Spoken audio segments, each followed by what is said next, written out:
नमस्कार। बात सुननी हाँ, कोशिश करिए जाके देखे कि घबराई मत। अरे भाई हम हाथ मत जोड़ी हमरा के, हम तो अपने पैदल यही से न जाता नहीं कि देखी कि रोवा कोना कष्ट में जियता ना। पहले बात के समझी, रोवा अपन बात रखनी, हम सुन रहल बानी। मुखिया जी से अभी बात जन करता नहीं, तो मुखिया जी कहता सुनी बात इनका सामने ही कह रहा बानी। रोवा गांव के सब प्रबुद्ध आदमी जा बात कि जो जमीन राव रहे, जो रास्ता रहे, वो आदमी शायद जमीन बेच देले बा। आ जे खरीदले बाड़न वो कहतान कि अब में हम ना जाए दे, ये ना बात बा। तो वो आदमी से मिल के उनका से कोई रास्ता निकाले के पड़ी, कहे से कि प्रशासन भी ये शायद कहता, हम नहीं जाना। मुखिया जी जो कहता कि प्रशासन कहते कि भाई उनकर कोई के अपन प्राइवेट जमीन बा, उन्हें तो प्रशासन कुछ ना कर सके। अब गांव के पंचायती होके के चाहिए, हमारा समझ समझानत नहीं कि उनका से आर्गुमेंट होके चाहिए कि भाई जिए भर लोग के रास्ता दे दो, नाली निकले भर रास्ता दे दो, पैसा अगर बात तो कुछ सबे मिल के दे दो, ये ना बात बा। सुनी अरे रुकी भैया, घबराई से ना होई। देखी रवा सामने जमीन के धनु पांडे जी के खरीद ले बा, एजे के गांव के हम रवा से बातचीत बा। तो हम मुखिया जी के कहब अभी हम बानी एजे 10 किलोमीटर दूर जाके रुकब, उनका से हम निवेदन करब भाई देखो इतना आदमी के दिक्कत होता, कोई रास्ता अगर हो सके तो निकाल दी। 2-3 दिन समय दी हमरा के, हम नेता है ना, हम कोनो मुखिया आ विधायक तो ना है कि हम कह दी कि अभी कर दे। हम उनका के बुला के पूछ के हमरा के पहले समझे दी, आ 2-4 दिन के बाद हमारा अपन नाम नंबर इधर नोट करा दी, हमारा आदमी नोट कर ली, हम कोई रवा से संपर्क करी कि हमें कुछ रास्ता निकलल कि ना निकलल।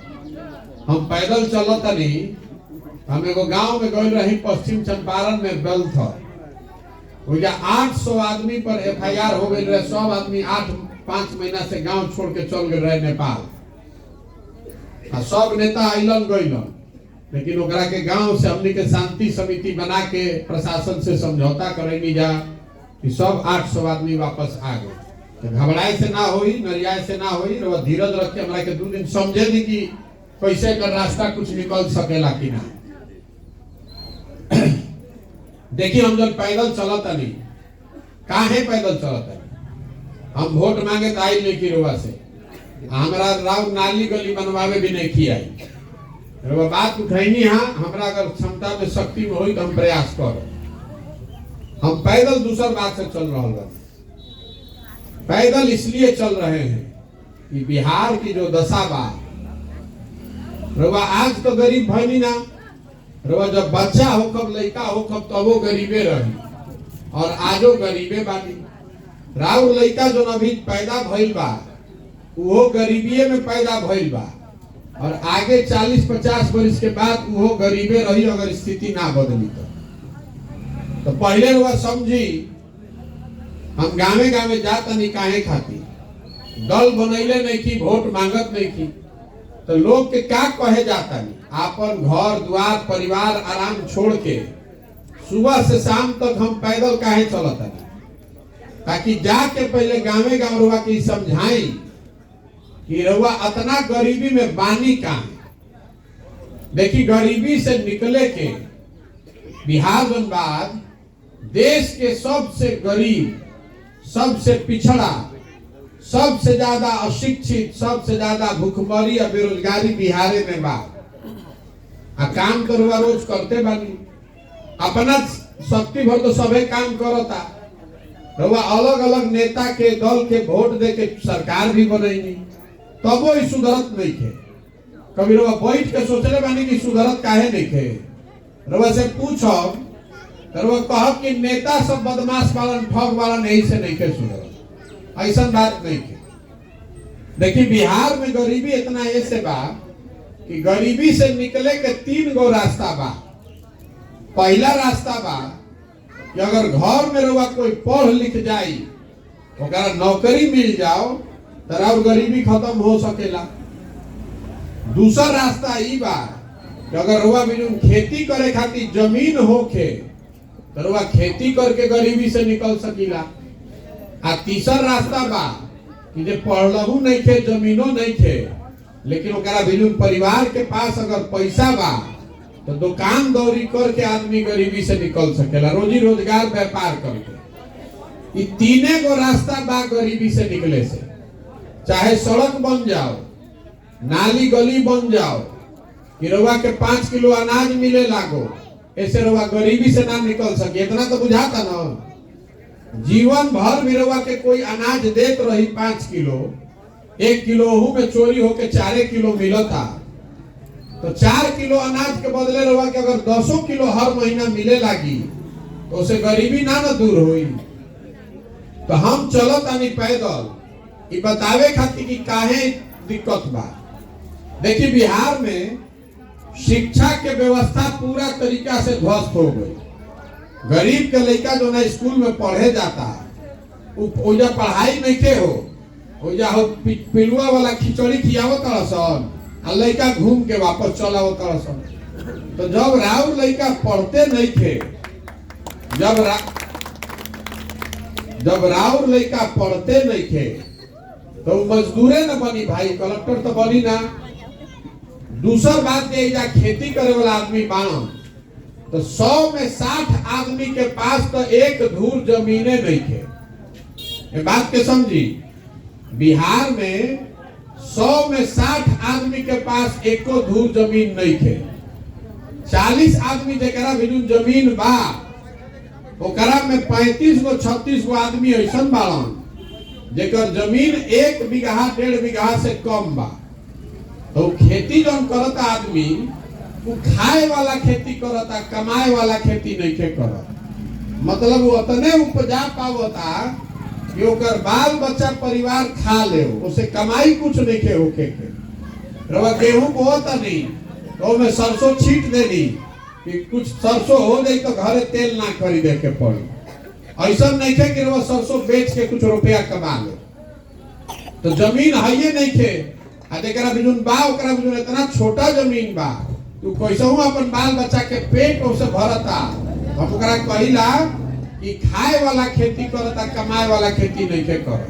तो पूरा बिहार में 100 में 4 आदमी ऐसा बा जे खेती करके 2-4 रुपया कमाता। आ तीसरा रह गई पूंजी। तो पूंजी बिहार में कोई के पास है ये नहीं थे। तो रउआ कोनो दुकान दौरी करब कैसे? मान ली कि रउआ बाल काटे आवेला, रउआ 50,000 रुपया रही तो रउआ सैलून खोल देती, हमें 2-4 आदमी कामों करी आ 2-4-5 रुपया रउआ कमाए लगती। लेकिन अगर 50,000 रुपया है नहीं रउआ सैलून खोले के तो रउआ कहीं जाके मजदूर बन के ही बाल काटे के पड़ी।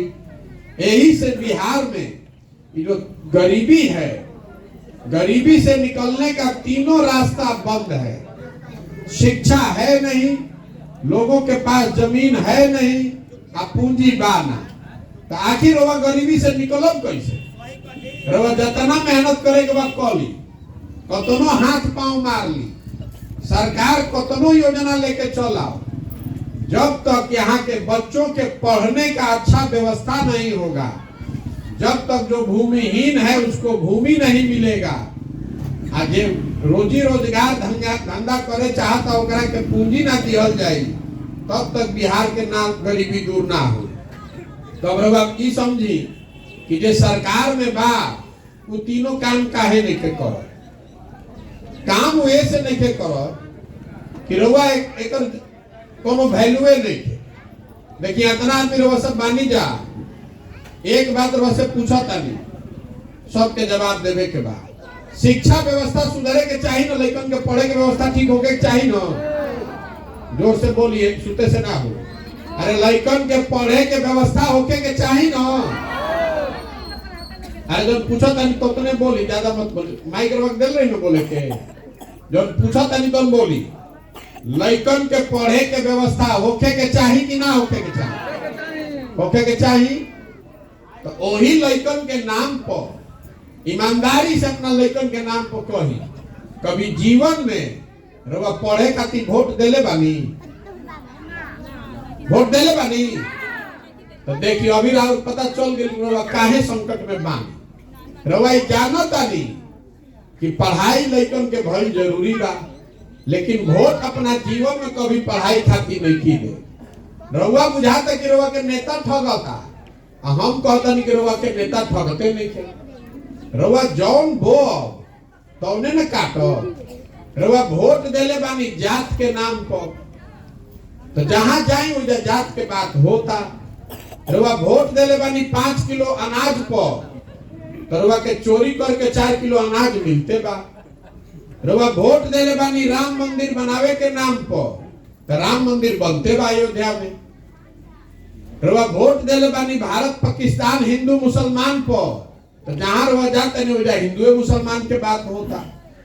तो हम पैदल यही से चलता नहीं कि रउआ के बताई, हाथ जोड़ के बात समझावता नहीं कि देखी राव जौन समस्या बा, राव लइकन के जौन दिक्कत बा, अगर वो विषय पर रउआ वोट ना करो तो कभी जिंदगी में राव स्थिति ना सुधरी। दिक्कत बा राव लइका के पढ़ाई नहीं के, रउआ वोट देता नहीं पुलवामा पाकिस्तान को। रउआ लइकन के रोजगार नहीं के, रउआ वोट देता नहीं जात को, तो ताला खुली कैसे? रउआ जेकरा के मन बा चुन दी, राव दशा ना सुधरी। हम रउआ के कह देता नहीं, नेता रउआ के आके बढ़िया बढ़िया बात बोली, हम एको बढ़िया बात ना बोली। हम रउआ के समझावे आइल बानी कि अगर आप अपना और अपने बच्चे का किस चिंता नहीं कीजिएगा तो कोई दल कोई नेता आपका चिंता नहीं करेगा। काहे करेगा भाई? काहे करी? एजा के आदमी जो बाड़न हम देखी चलत नहीं पैदल, 50 को लेकर आगे दौड़त सब, तो आधा लइकन के शरीर पर तो शुद्ध कपड़ा नहीं है। ज्यादातर बच्चों के पैर में चप्पल नहीं है। आपका लड़का पढ़ नहीं रहा है, खाली खिचड़ी खा के गली में रोज घूमता। एक चिंता रुआ होके के चाहिए ना भाई। कोई के बाद चिंता, किसी को चिंता नहीं।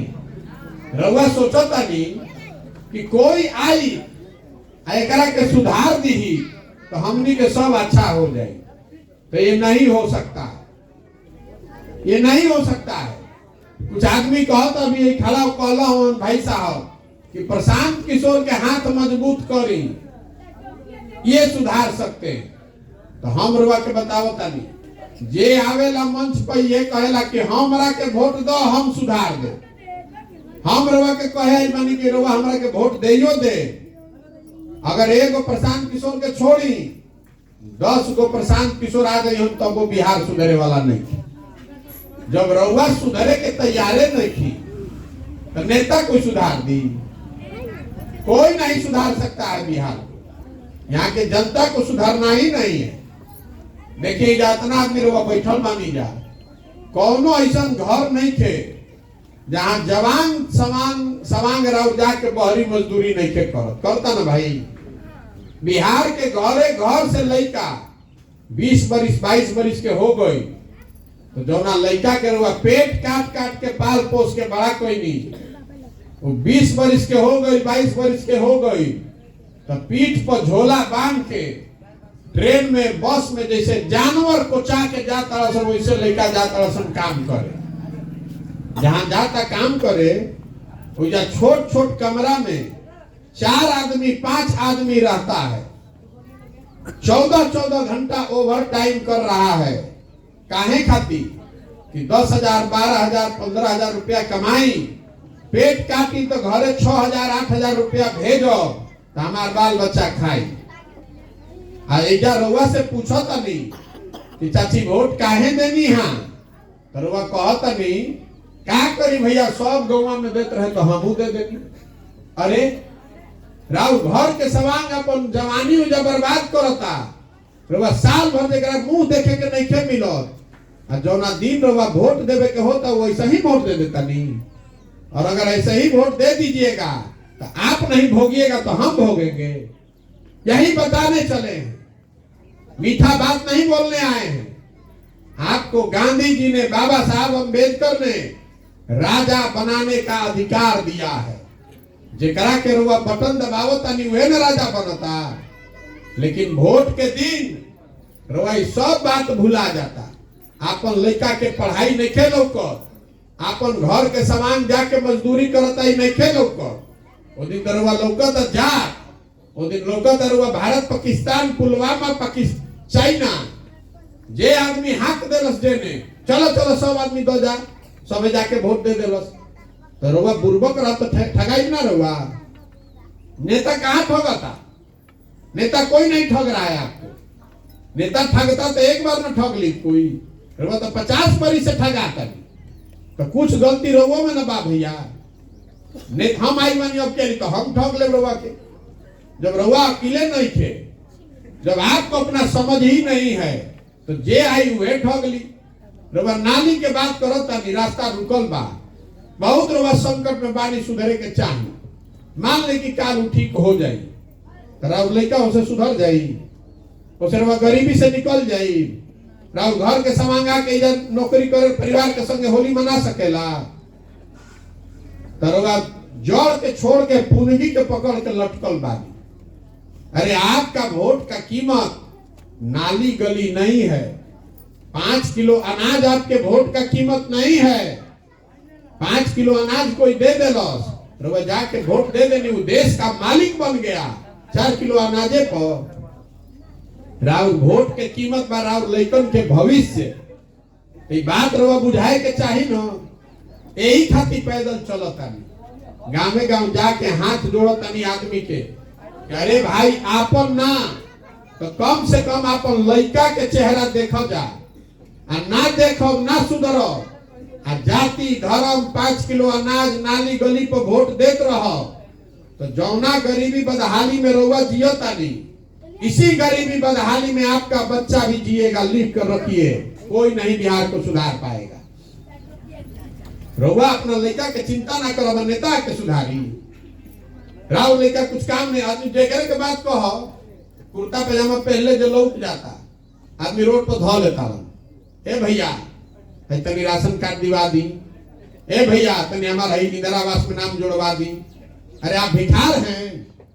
देखी राव दुर्दशा, जब देश आजाद भेल तो के राजा बनावे के अधिकार दिहल गइल बा, अब बुर्बकाही में रुआ राजा बनाई करवा तो भिखार बन के घूमतन।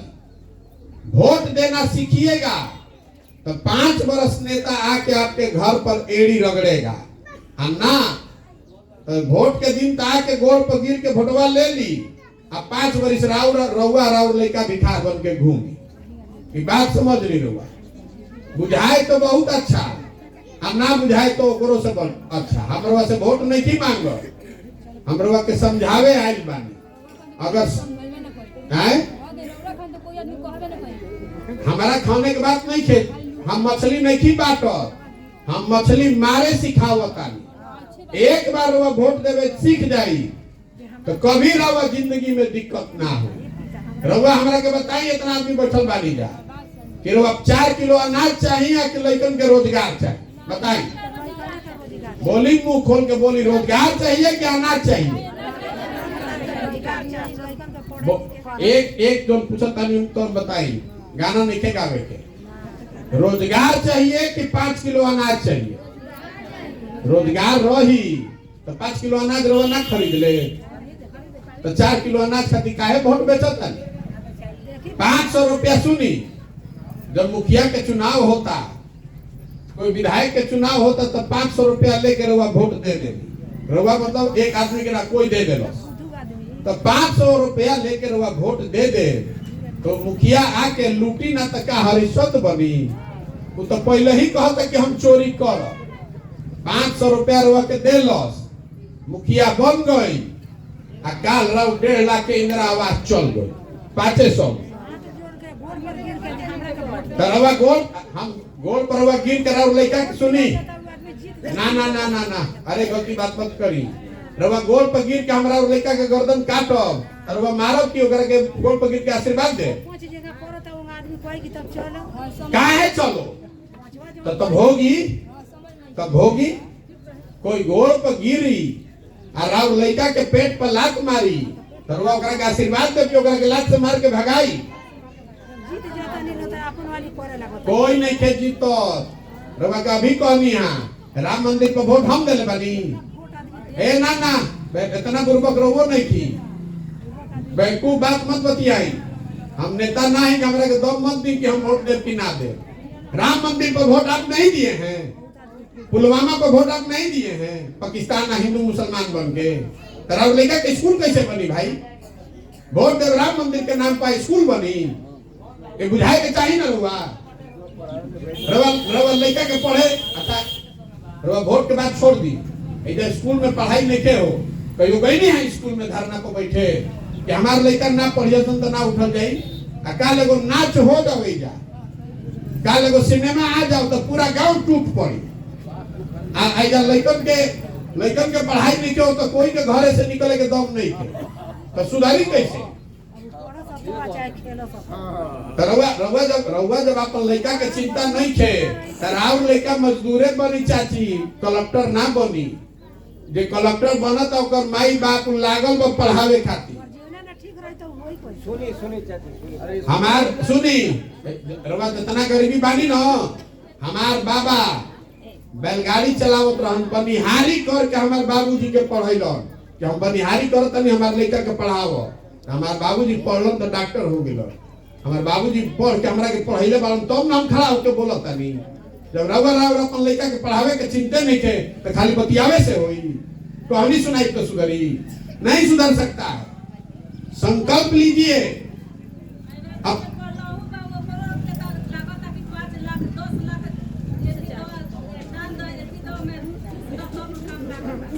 राहुल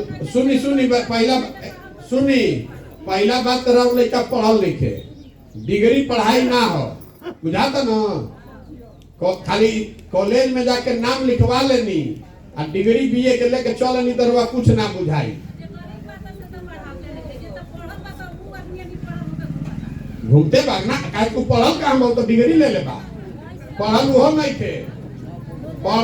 नहीं थे रउआ बुर्बक मत बनाई अपना के एजा बिहार में पढ़ाई 20 वर्ष से होते नहीं थे जे कॉलेज में नाम लिखवाइले बा कॉलेज से जाके खाली डिग्री लेके आवता कौनो कॉलेज में पढ़ाई होता है आ पढ़ाई राव लड़का जब पढ़ ही नहीं थे तो नौकरी होकर लागी कैसे नहीं लग सकता है नौकरी अब पढ़िएगा तब ना हमनियों कैसे ना पढ़ल बानी जा हमारी बानी इंग्लैंड से हम एजे सरकारी स्कूल से पढ़ल बानी तब नहीं जब पहुंचल बानी पढ़बे ना करब सोचल बैठल मिल जा चाहे के एजे आदमी खा पी के दाल भात चोखा आ खाली बतियावे जाना कर काम कोई के नहीं करे के खाली बतियावे के बाद तो समझ में आवे तो जगिए संकल्प लीजिए अपने बच्चों के नाम पर संकल्प लीजिए कि किसी को जात पर नहीं धर्म पर नहीं भारत पाकिस्तान पुलवामा पर नहीं 5 किलो अनाज और नाली गली पर वोट ना दिया जाए वोट का कीमत है आपके बच्चे का भविष्य जो हम लोग के बच्चों के पढ़ने का रोजगार का व्यवस्था कराएगा ओकरा के ना वोट पड़े के चाहिए तरवा जाए अभी एगो शिला पूजन चालू हो जाए तैया से आखरे गोड़े जाए 2 घंटा छुए पत्थर के आ लड़का खैला बिना मरत तरवा देखत नहीं थे राव लेकर ना मरी तो हमार लेकर मरी ये बात बुझाए के चाहिए ना रुआ बुर्बक बन के रुआ घूमत तो रोवे दिक्कत होई ये बतावे खातिर घूमत आली समझ में आवे तो समझी आ ना समझे तो जब ना दशा में जियो तनी यही में जी तो समझी आ लइकन के भविष्य खातिर वोट दी लइकन के मजदूर बनावे खातिर वो लइका नहीं पैदा कइले हमनी के माई बाहरी बैठत रहे खटिया पर रात भर कि लइका पढ़ता तो हम जागत रहब कि हमार लइका पढ़ता अरे वो बैठ के बतियाई कि नेता रहो लइका के पढ़ाई आपका भी तो फर्ज है भाई सब बात ये कहते कि नेता नहीं के पढ़ाओ तो पढ़ाओ तो नहीं बैठ के अरे वो पढ़ाई ना तरह लइका ठीक कैसे हुई भाई बिना काम कैले कुछ नहीं के होखे वाला अरे वो सोचत रहा कि कोई मंगल ग्रह से आके बिहार के सुधार दी नहीं सुधरने वाला है बिहार 32 वर्ष से लालू नीतीश एक से बढ़िया कोई निकल होकर एक आदमी को 32 वर्ष से वोट दे रहे हैं दोष ओकरा के देता नहीं रउआ लुगा खरीदे जाई एक दिन कोई दुकान में ठग ली तो फिर वो दुकान में जाए दोबारा आ जाएगा आके घरे कह कि फिर ठगा के निकाल के क्या कही कि जब जानते रहूं कि दुकान वाला ठगेला तो जा काहे गइलू हा तो जब वो जाना था कि नेता 30 वर्ष से ठगत तो फिर काहे जाके वोट देता नहीं ओकरा आ वोट देता नहीं तो ठगाई तो फिर गाना काहे गावता कि बुझाए तो अच्छा आ ना बुझाए तो देखरा के वोट देता नहीं ओकरा के देत रही। बहुत बहुत धन्यवाद।